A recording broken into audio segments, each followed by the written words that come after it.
Hello বন্ধুরা, কেমন আছেন? আশা করি সবাই ভালো আছেন। আবার চলে এলাম আপনাদের কাছে একটা সেটিংস সম্পর্কিত অর্থাৎ স্টোরেজ খালি করার একটা উপায় সম্পর্কে জানাতে। আমি যেটা জেনেছি আপনাদের কাছেও শেয়ার করার জন্য এলাম। আশা করি আপনাদের ভালো লাগবে ভিডিওটি দেখে এবং নিজেরাও কাজে লাগাবেন এই তথ্যটি।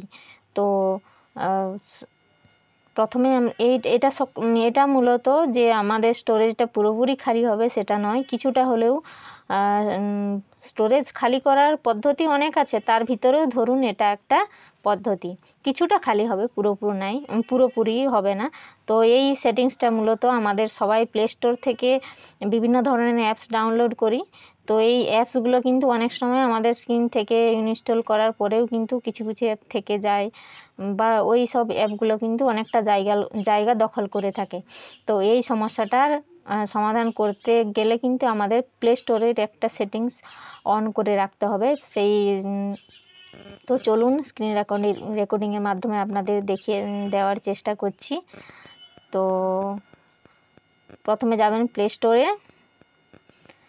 স্টোর থেকে যাবেন এদিকে সেটিংস থেকে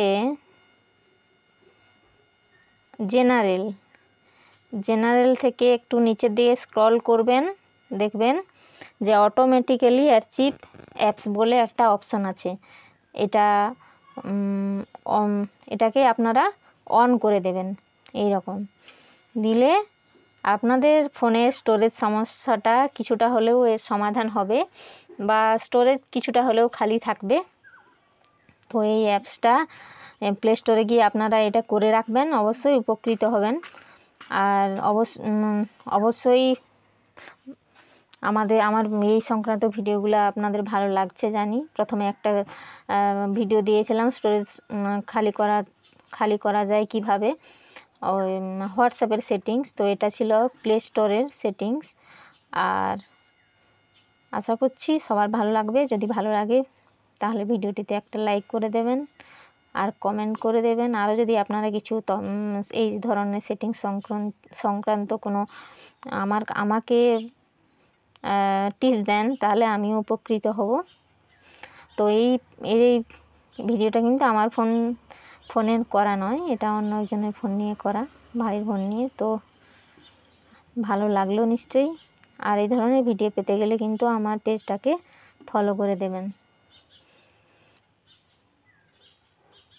আর অন্যান্য বন্ধুদের কাছে এই ধরনের তথ্যটা, আমার এই ভিডিওটা শেয়ার করে দেবেন, অন্যদের তথ্য পেতে সাহায্য হবে।